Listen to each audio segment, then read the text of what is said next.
Olá, todos bem? Estamos aqui para mais uma transmissão do Núcleo Espírita Ciranda de Luz, enquanto aguardamos ansiosos a abertura da nossa casa, tomando, é claro, todas as providências necessárias para a nossa segurança e para o nosso bem-estar. Convido então a todos para elevar o pensamento, buscar a figura de Jesus, nosso amigo maior, irmão nosso, pedindo que nos ampare e esteja nos assistindo aonde estivermos, nos mantendo em permanente união, com boas vibrações, mantendo a boa sintonia e absorvendo todas as bênçãos que o alto nos proporciona. Graças te damos hoje e sempre, que assim seja. Vamos falar sobre os princípios fundamentais da doutrina espírita. O espiritismo que vem revelar aos homens, através de provas irrecusáveis, a existência do espírito e do mundo espiritual e as suas relações com o mundo material. Não mais visto como um mundo sobrenatural ou algo do tempo dos fantasmas, mas sim como uma das forças, uma das potências da natureza. O Espiritismo é considerado a terceira revelação, as leis de Deus para o Ocidente. A primeira revelação nós tivemos com Moisés, através dos 10 mandamentos. A segunda revelação foi Jesus quem nos trouxe com os ensinos de amor e caridade. E a terceira revelação, que é o Espiritismo, com a função de estabelecer a verdade, que envolve o espírito, todos os seus aspectos, sua natureza, origem e o seu destino. A doutrina espírita é fundamentada num tríplice aspecto, como ciência, filosofia e religião. Como ciência, fornece as comprovações a respeito da natureza, da imortalidade do espírito, a influência dele no intercâmbio entre o plano espiritual e o plano material, aqui onde nós estamos encarnados. No aspecto filosófico, analisa a criação divina, explicando por que Deus criou o homem, qual a sua destinação, qual a sua origem, refletindo sobre a felicidade e a infelicidade humana. No aspecto religioso, trata das consequências morais do comportamento humano, definido pelo livre-arbítrio e pelas leis de causa e efeito. Coube então a Allan Kardec a missão de reconstruir esse edifício então desmoronado pela crença, conduzindo os corações ao Evangelho mediante as explicações, as lições do Cristo. Foram revelados pelos Espíritos a Allan Kardec como resultado da observação e constatação que deram a conhecer a existência do mundo espiritual e as suas relações com o mundo material.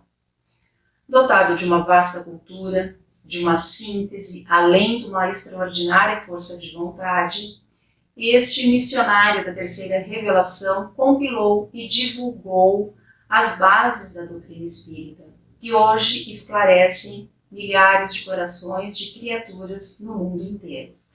Allan Kardec nos trouxe, então, as obras fundamentais ou basilares da doutrina espírita.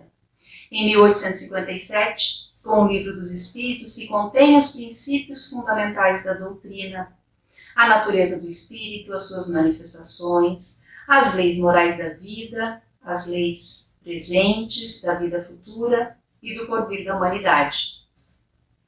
O Livro dos Médiuns, já em 1861, que reúne os ensinos dos espíritos sobre as manifestações do mundo espiritual e o mundo material.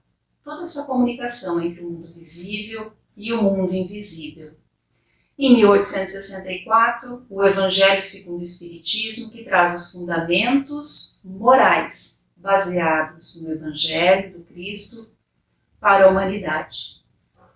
E o céu e o inferno, que explica a justiça de Deus à luz da doutrina espírita, que objetiva demonstrar a imortalidade do espírito e a condição que nós, como espíritos, iremos usufruir após a vida, ou seja, já no mundo espiritual, sempre como consequência de nossos próprios atos. A Gênese, em janeiro de 1868, que se divide em 3 partes: a formação dos mundos e dos seres, os milagres e as predições, ou seja, sobre o nosso destino, sobre o nosso futuro, a nossa vida após a vida. Além dos livros da codificação, coube a Allan Kardec também a fundação da Sociedade Espírita de Paris, cuja direção esteve a cargo de Allan Kardec até enquanto ele viveu. A criação e a manutenção também da Revista Espírita, que continha uma série de artigos, de publicações, respondia às cartas, às dúvidas dos leitores. Também ele teve uma atividade doutrinária muito intensa, que nós podemos observar através da obra A Viagem Espírita, que lhe custou muitos anos de trabalho e também o sacrifício de sua própria saúde. Entendemos assim, como nos diz Emmanuel, que Jesus é a porta para a redenção espiritual. E Allan Kardec simboliza a chave que abrirá essa porta, ampliando a nossa visão e nos possibilitando alcançar horizontes mais altos da vida. Então, os princípios que dão autoridade, que dão embasamento à doutrina espírita são a existência de Deus, o mundo espírita, a encarnação e a reencarnação, a progressão do espírito, a pluralidade dos mundos habitados e os ensinos morais. Quando falamos sobre a existência de Deus, a primeira pergunta do Livro dos Espíritos é: que é Deus? E os Espíritos nos afirmam então que ele é a inteligência suprema e causa primária de todas as coisas. A seguir, ele trata dos atributos da divindade e toda a sua relação com os homens. Então, quanto mais analisamos a natureza, quanto mais analisarmos as leis que regem a natureza e todo o universo, nós vamos entendendo Deus como Criador de todas as coisas e de todos os seres. Em situações em que a nossa mente, em que a nossa inteligência ainda não nos alcança. Então, o desenvolvimento intelectual e moral nosso vai nos permitir conhecê-lo cada vez mais. Mas, além disso, vai nos permitir senti-lo e nos sentirmos também como seres integrantes da criação divina. O mundo espírita, então, é o mundo normal, primitivo, eterno, pré-existente. O mundo corporal é um mundo secundário. Ele poderia, inclusive, deixar de existir ou jamais ter existido, sem que por isso alterasse a essência do mundo espírita, porque fomos criados espíritos. A nossa vida verdadeira, vida real, de consciência liberta é no mundo espiritual. E quando estamos encarnados, estamos para uma experiência terrestre, uma experiência na carne, onde vai se processar todo o nosso aprendizado. Então, a encarnação e a reencarnação, quando o corpo deixa de viver, quando a alma deixa o corpo, ela volta para o mundo dos espíritos, que é de onde nós saímos, ficamos lá por um certo espaço de tempo e depois retornamos para uma encarnação, para mais uma experiência material, na carne. Então, tendo o espírito que passar por muitas encarnações, muitas existências, algumas vão ser mais aperfeiçoadas, outras nem tanto, neste ou em outros mundos. E lembrando sempre que a encarnação humana, ela se dá sempre na espécie humana. A encarnação dos espíritos se dá sempre na espécie humana. Seria um erro acreditarmos que poderíamos encarnar no corpo de um animal.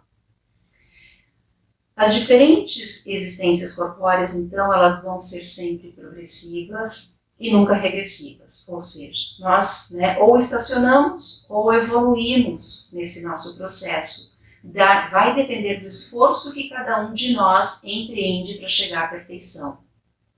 Os espíritos encarnados podem habitar diferentes partes do globo, diferentes partes do nosso universo, enquanto os desencarnados não ocupam determinada região específica. Eles podem, inclusive, estar ao nosso lado quando nos acotovelamos com eles. Alguns de nós temos a faculdade de perceber, de ver ou de sentir a sua presença.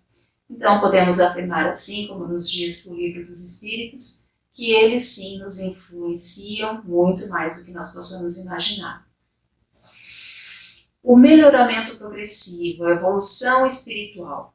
Temos que entender que Deus permite o progresso constante durante essa jornada espiritual. Então, em sua sabedoria, Ele criou todos os espíritos simples e ignorantes. Ignorantes no conhecimento e simples, nem bons, nem maus. Mas Ele deu a cada um de nós exatamente as mesmas oportunidades de, pelo nosso esforço, chegarmos a uma perfeição relativa. Então, as diferenças intelectuais observadas entre os espíritos, ela é decorrente da posição evolutiva em que nos encontramos. Alguns avançam mais rápido, outros nem tanto. E com isso nos possibilita o quê? Que um possa ajudar ao outro nesse caminho evolutivo. O melhoramento progressivo, essa evolução espiritual, então nós percebemos que não existe nenhum privilégio de Deus, né? Todos com as mesmas possibilidades, todos com as mesmas condições, e através das sucessivas reencarnações vamos nos aprimorando. Então podemos entender, inclusive, que os chamados anjos e demônios nada mais são do que espíritos. Alguns que já alcançaram esse patamar evolutivo, consideramos como anjos, como comumente chamamos, nada mais são do que espíritos que já passaram por toda essa escala evolutiva e chegaram à perfeição. Enquanto os que alguns chamam de demônios, são aqueles que ainda recorrem nas transgressões e permanecem temporariamente em perversidade, mas terão as mesmas oportunidades para chegar à perfeição relativa. Então, tem um capítulo na obra Obras Póstumas que entendemos essa evolução do espírito. O capítulo se chama O Caminho da Vida. E lá ele toma como exemplo um homem que foi assassino e ladrão. Ele foi punido na vida corpórea e também na vida espiritual por aquele erro que ele tinha cometido. Ele se arrepende daquele primeiro erro que ele cometeu, do assassino. Ele retorna ao plano material, ele reencarna. Então, na existência seguinte, ele não vai ser mais assassino, mas poderá ser apenas um ladrão, um grande ladrão, mas não vai mais ser assassino. O tempo passa, as lições da vida ocorrem, ele desencarna. Ao reencarnar novamente, mais um passo ele dá. Ele pode ser um ladrão mais obscuro, Um pouco mais tarde, ele já não roubará mais. Em outros momentos, ele poderá ainda ter a vontade de roubar, mas a sua consciência vai neutralizar esse ímpeto, porque ele vai passando pelas reencarnações, vai aprendendo as lições, vai deixando aqueles maus pendores para trás. Depois de muito esforço, tendo desaparecido todo esse vestígio dessa enfermidade, que podemos chamar de enfermidade moral, ele pode ser, sim, um homem honesto. Então, Allan Kardec nos questiona nesse texto, O que lhe importa, então, o que ele foi? Já a lembrança de ter acabado num cadafalso, ou com essa experiência de tortura e humilhação constantes que ele vai ter na mente dele, não vai querer retornar a essa condição em que ele estava. Então, se nós aplicarmos esse raciocínio para todos os outros vícios, para todos os outros desvios que podemos ter, nós podemos perceber como a alma se melhora. E as oportunidades que Deus nos concede, tendo o tempo, ele tem o tempo e tem toda a paciência do mundo necessária, aguardando essa nossa evolução através dos processos de encarnação e reencarnação. Então, ele não teria sido justo ao nos dar o livre-arbítrio, fazendo, com que nós possamos escolher, para que nós aprendamos, para que nós possamos crescer dentro das nossas possibilidades, das nossas necessidades.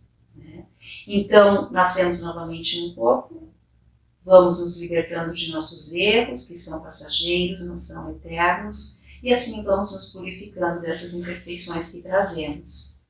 Então, é o que chamamos de pluralidade das existências. Então, está em nossas mãos a nossa destinação e o nosso futuro. Segundo revelam os espíritos e o bom senso determina, a Terra, então, não é o único planeta habitado. De acordo com os ensinos de Jesus, inúmeros mundos e moradas compõem a casa de nosso Pai. Se formos pensar que, assim como nós espiritualmente progredimos, o nosso planeta também passa por transformações evolutivas. Quando isso acontece, um espírito que por rebeldia ou alguma situação semelhante não acompanha essa evolução, eles vão seguir para outros mundos, para concluir o seu processo evolutivo.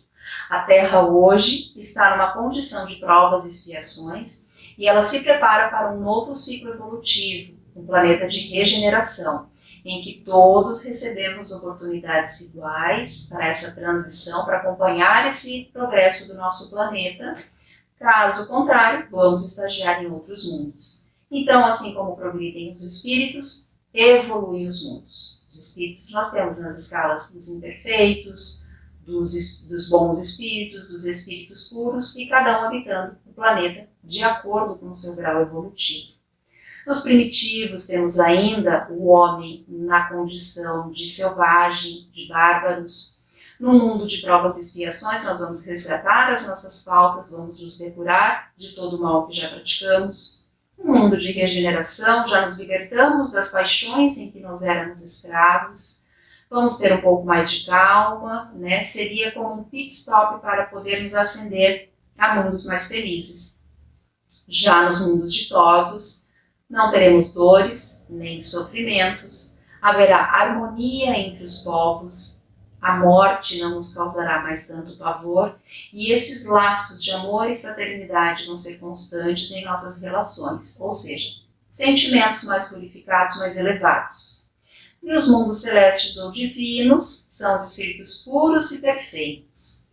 Mas não podemos pensar que quando atingirmos esse patamar, nós descansaremos, porque não estaremos felizes enquanto soubermos que tem irmãos nossos que ainda estão no começo do processo evolutivo. E aí teremos muito trabalho em auxiliar, em amparar esses irmãos. Percebe-se então o verdadeiro espírita através do conhecimento, do entendimento desses princípios e essas aplicações em todas as existências que tivermos. Então nós transformamos aí num processo de autoeducação, de autoconhecimento, assimilando esse conteúdo, assimilando essas crenças e entendendo essa melhora que nós precisamos ter moralmente, intelectual, social, renovando nossos sentimentos e as nossas ações. Na obra Espiritismo em Você, capítulo 17, no item 4, eles nos trazem uma reflexão, que quando nós temos os primeiros contatos com a doutrina espírita, nós deslumbramos novas perspectivas e durante essa existência em que nós tivemos, são ideais redentores, relações pessoais são enriquecidas, as conversações edificantes, leituras nobres, fazemos promessas de servir a fraternidade. Portanto, todos esses imperativos de disciplina, todos os empreendimentos, nós temos que cuidar para não ficarmos muito afoitos e para que a gente não crie frustrações. Porque tornar-se espírita, nos diz Emmanuel, não é santificar-se automaticamente. Carregarmos o título de espírita não significa que do dia para a noite seremos anjos, né? Não significa privilégios. É uma oportunidade de libertação da nossa alma com responsabilidade ante as leis da criação. É reencarnar-se moralmente de novo dentro da vida humana. Não podemos esquecer que é uma educação moral que buscamos. Então, a convicção espírita vai ser, né, a convicção do melhoramento em que buscamos vai ser multimilenar, vai fazer parte da nossa evolução por tempo muito grande. Então, a invigilância, nós temos que cuidar com ela, a gente tem que sustentar a perseverança, a paciência para executar todos esses nossos deveres. Então, o Espiritismo nos clareia a mente, né, nos aquece os corações, nos traz uma perspectiva de melhoramento espiritual, entendemos as dores, as frustrações, as fraquezas, as desigualdades, entendemos sobre a lei de fraternidade, a lei de trabalho, a destruição, que muitas vezes nos assusta, mas tudo como uma lei da natureza, buscando sempre a evolução e o aprimoramento. Então, tudo depende de nós, né? Não podemos persistir na ilusão e nem sermos teimosos nesse processo, né? Acima de tudo, temos que consolidar em nossos corações a certeza de que a revelação maior é aquela que vem do nosso dever de procurar em Jesus a libertação dos nossos males. E Eurípides Barçanufo, na obra O Espírito da Verdade, também nos traz uma mensagem muito bonita. Irmãos, sede vencedores da rotina escravizante. Em cada dia renasce a luz de uma nova vida e com a morte somente morrem as ilusões. O Espírito deve ser conhecido por suas obras. É necessário viver e servir, é necessário viver, meus irmãos, para ser mais do que pó. Então, para extinguir a chaga da ignorância, do orgulho, do egoísmo, é através do caminho do amor, é pelos nossos próprios esforços buscarmos a evolução moral, buscar o conhecimento, buscar entender o mundo espiritual, essas relações que temos, entendermos que através do processo da reencarnação é que evoluímos. Só assim, entendendo, né, tirando das entranhas da doutrina espírita da letra, podemos entender essa construção da humanidade muito melhor do que aquela que vemos hoje. Então, Allan Kardec nos diz, né, que fora os problemas do mundo e fora da caridade não há salvação. Fora do Cristo não há salvação, como nos disse Bezerra de Menezes. Agradecemos então a todos e que possamos novamente mentalizarmos e vibrarmos positivamente pelo nosso retorno. Que todos tenham um bom dia.